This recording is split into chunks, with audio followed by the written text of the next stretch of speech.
Hey guys, so I went to see Ina on the 26th of November, and I want to tell you about my experience. She did her conversations at the Kennedy Center. Now, I really enjoyed this book. I read this book prior.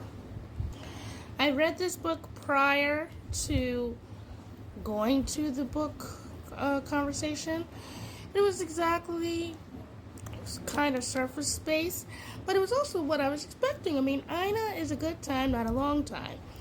And she wants to make sure you're feeling comfort. She has expressed many times that her childhood was a very tough one for her. And I want to talk about that a little bit because she really rushes through that in this book, and people were kind of disappointed in the fact that she did that.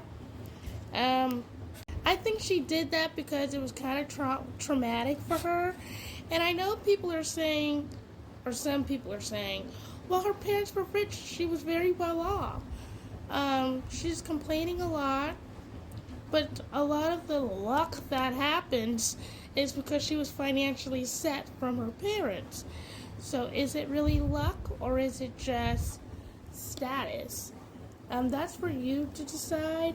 But I think some of the luck that happens is because she was really willing to take risks. She started cooking and didn't even really know how to cook. Didn't go to culinary school for it. She just practiced. Things fell in her way, and opportunity knocked. She answered.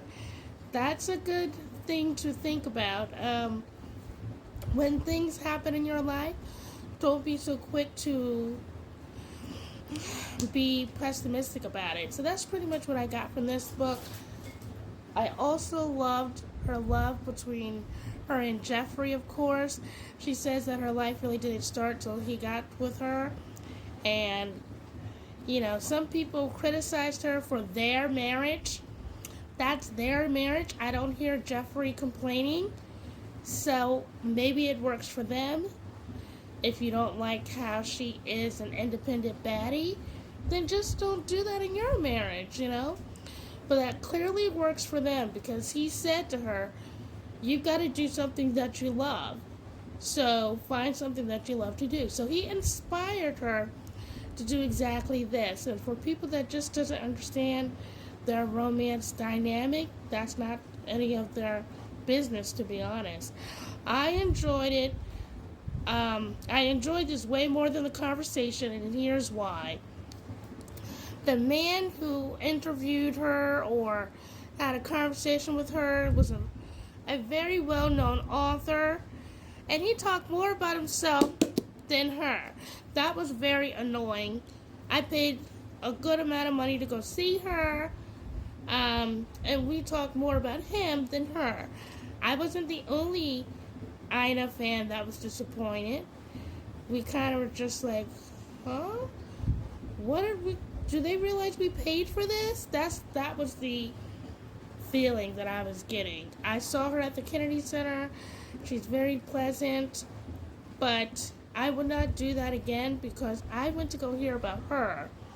And yes, I did hear about her, but I mean, they had an Ask Ina questions, and they didn't even get through all of them. Because something that she talked about would remind him of something, and then he would talk about his self, and then she would ask him more questions.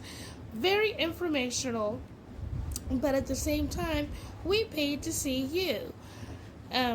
I did learn about him, but I didn't pay to see him. I paid to see Ina, so that's my only critique. Hopefully, I don't know, maybe other people had better interaction when they went to the conversations with Ina Garten. But I enjoyed this book. I've been thrifting her books. I've already made Jeffrey's chicken. It was delicious. And I look forward to cooking from her in the future. I would rate this. It's hard to rate a memoir because these are their words and this is their life, and how can you rate their life? But if I had to rate it, I would probably rate it a 3 out of 5. I highly recommend any memoir to listen to the audiobook. Thank you. Have a great day. Sorry for all the uhs.